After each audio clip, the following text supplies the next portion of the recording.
में मुख्य अतिथि के रूप में आए चौधरी अभय सिंह चौटाला जी। जब कोरोना का नाम लेकर के पूरे प्रदेश के किसान को डराया जा रहा था, 10 बाई 10 के खाने मंडियों में लगा दिए गए थे और आपको कहा गया था कि इस खाने के अंदर ही गेहूं डाली जाएगी, उस समय किसानों की लड़ाई लड़ी। जब कोरोना के नाम पर पूरे गरीबों को तंग किया गया, पूरी सिरसा के अंदर ही नहीं पूरी हरियाणा के अंदर गरीब भूखे मरने पर मजबूर था, उस समय चौधरी अभय सिंह चौटाला ने अपने सारे गोदाम खोल दिए गरीबों के लिए और कम से कम 500 क्विंटल अनाज का दान किया।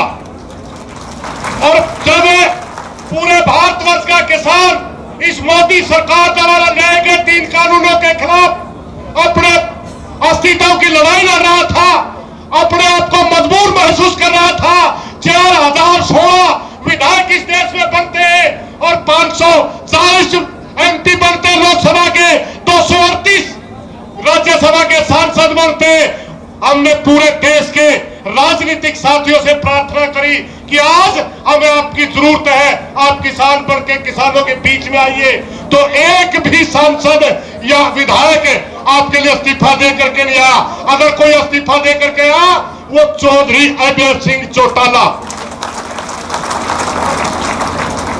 वो आज की अध्यक्षता करे भाई कुलदीप डाना जी, भाई अभय सिंह चौटाला जी के साथ आए भाई सतवीर सिसाई जी, राज सिंह गौर जी,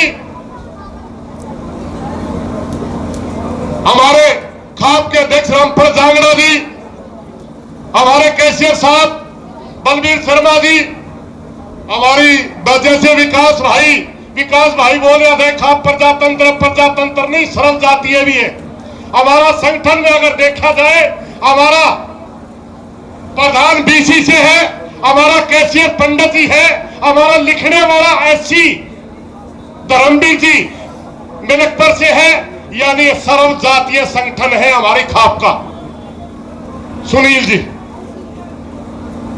वह मेरी खाप के सामने बैठे बुजुर्गों, नौजवान साथियों, माताओं, बहनों, आपकी ताकत से ही सिंगू की स्टेज के ऊपर पूरे भारतवर्ष के किसानों को संबोधित करते हुए मेरे को गर्व महसूस होता है कि 12 खाप की इतनी ट्रेलियां टिकरी में खड़ी है, तो आपने जो ताकत दी उसके दम पर मैं पूरे भारत की सरकार को, मोदी को चैलेंज दे करके सिंगू की स्टेज से आपका प्रतिनिधित्व कर रहा हूं, क्योंकि हमारा प्रधान जो बीमार चल रहा है, इसलिए मैंने इस्तीफा देने के बावजूद आपकी अध्यक्षता वहां सिंगू पे करनी पड़ रही। आदरणीय किसान साथियों, मैं लंबा नहीं बोलूंगा क्योंकि आज हमने मुख्य अतिथि के रूप में चौधरी अभय सिंह चौटाला को जो बुलाया, हमने उनके विचार सुनने हैं। मैं किसान आंदोलन की 2-3 बातें बोलूंगा। रुको भाई, बोलूंगा बीच में। जब हमारा आंदोलन शुरू हुआ, जब पंजाब का किसान दिल्ली की तरफ बढ़ रहा था, तो उनको एक नारा दिया गया कि पंजाब का किसान है, जब हरियाणा का किसान उनका साथ देने के लिए दिल्ली पहुंचा तो हमारे को कहा गया ये वामपंथी है, ये किसान नहीं है। कभी हमारे को जातियों में बांटा जाता है, कभी हमारे को धर्मों में बांटा जाता है, और जब पूरे देश का किसान उस मोदी सरकार के खिलाफ चट्टान बन करके खड़ा हो गया तो हमारे को 2-3 नारे बड़े गलत दिए गए।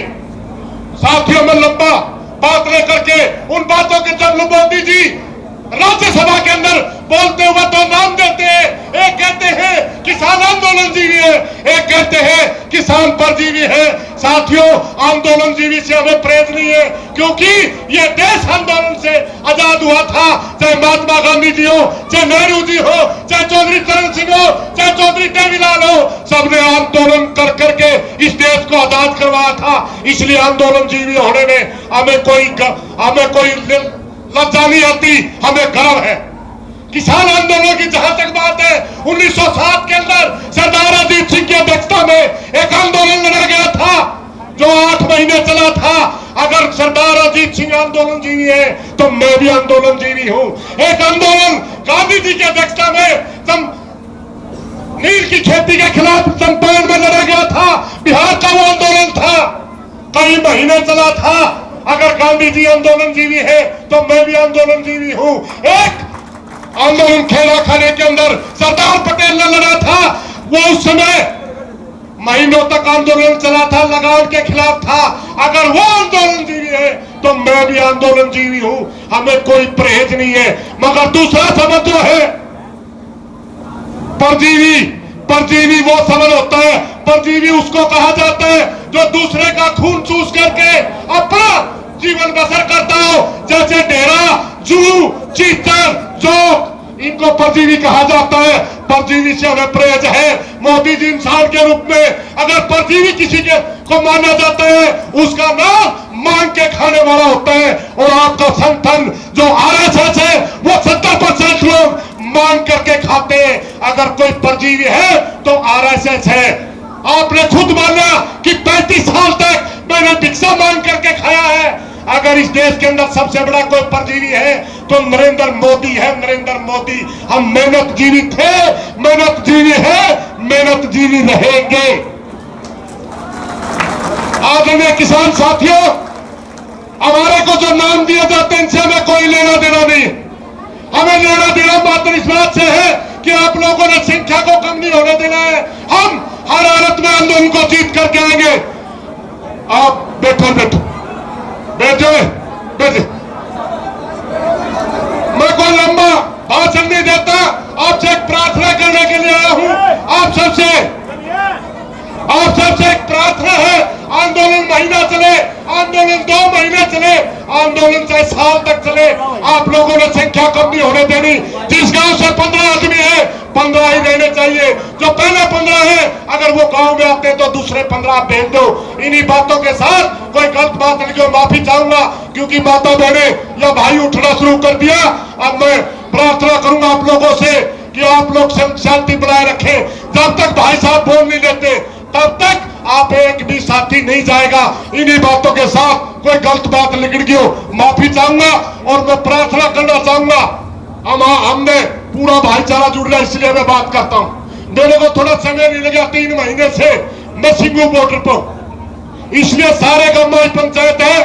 मैं हाथ जोड़ करके प्रार्थना करता हूं, 22 चौतरा की हमने दोबारा काम शुरू करना है और इस चौतरा की छात भी लानी है। सारे भाई यो से प्रार्थना है, हमारी कमेटी जो आपके पास में सहयोग के लिए आए तो सारे भाई ज्यादा ज्यादा सहयोग करियो। हो सके तो मैं भी उनके साथ आऊंगा, अगर मैं ना हो तो कोई समस्या नहीं है। जो भाई इस चौतरे की छत के लिए सारे भाइयों ने प्रार्थना, अभी हमने इसी साल में इस चौतरे की छत भी देनी है और इसके पत्थर भी लाने हैं, इसको पूरा भी करना है। इन्हीं बातों के साथ कोई गलत बात नहीं है। धन्यवाद साथियों। मैं किरण बाला भाई।